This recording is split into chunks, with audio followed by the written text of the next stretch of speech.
Бұл көне дәуірден сыр шертетін әсем өңір. Қойнауы қазынаға толы тарихи мекен. Адам аяғы баспаған тау жоталары қаншама ғасыр шежіресін бауырына басып жатыр. Жер судың аты, тарихтың хаты десек, Маңғыстау өлкесін толықтай тану үшін бұл жердің ауасын жұтып, топырағына табан тіреу керек. Сонда ғана киелі өңір өз құпиясын ашпақ. Маңғыстау үстірт жазығының едәуір бөлігімен Бозашы түбегін қоса алғанда 16 миллион гектардан аса аумақты қамтитын ерекше ландшафтқа ие аймақ. Маңғыстау тұрғындарына көп адамдар өмірінде бір рет болып көруді армандайтындай жерде тұру бақыты бұйырған. Осы бір қасиетті жерде көптеген әйгілі адамдар, әулиелер жаны тыныштық тапқан.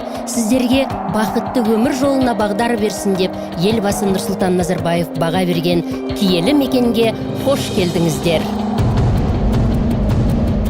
Ақтаудан солтүстік шығысқа қарай 180 шақырым қашықтықта Маңғыстаудың символына айналған Шерғала тауы орналасқан. Алыстан ұйқыдағы арыстанға ұқсайтын Шерғала туралы ерлік дастандар халық арасында кеңінен таралған. Солардың бірінде осы төбе басындағы ежелгі қаланың жаужүрек ұлдары туралы айтылады. Аңыз бойынша басқыншылармен ұрыс кезінде санының аздығына қарамай, күші басым жаумен жаралы жолбарыстай алысқан жауынгерлерге қарап, бұл қамалды шерлердің қаласы атап кеткен деседі. Жалпы көлемі 50 гектардан асатын Қызылқала алғаш рет араб тарихшысы Әл-Истахри 10 ғасырда атап өткен түбектіктің астанасы әйгілі Маңғышлақ қаласы болу ықтимал деген жорамал бар.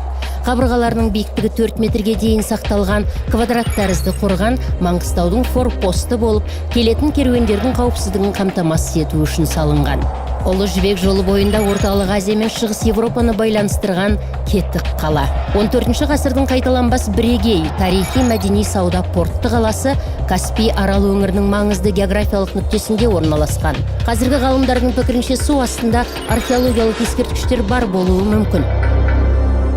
Бозжыра, Қарақия, Торыш, Тұзбайыр секілді қойнауы сырға толы Маңғыстаудың теріскей жағында Тамшалы шатқалы бар. Бірнеше шақырымдық күн қақтаған жартастардың ортасында көгалды алқап орналасқан. Бұл таңғажайып құбылыстың сыры мына ұядай ғана үңгірдің төбесінен төгілген суда. Тұщы су себезгілеп жауған жаңбырды елестетеді. Шақпақ ата мешіті 14 ғасырда салынған.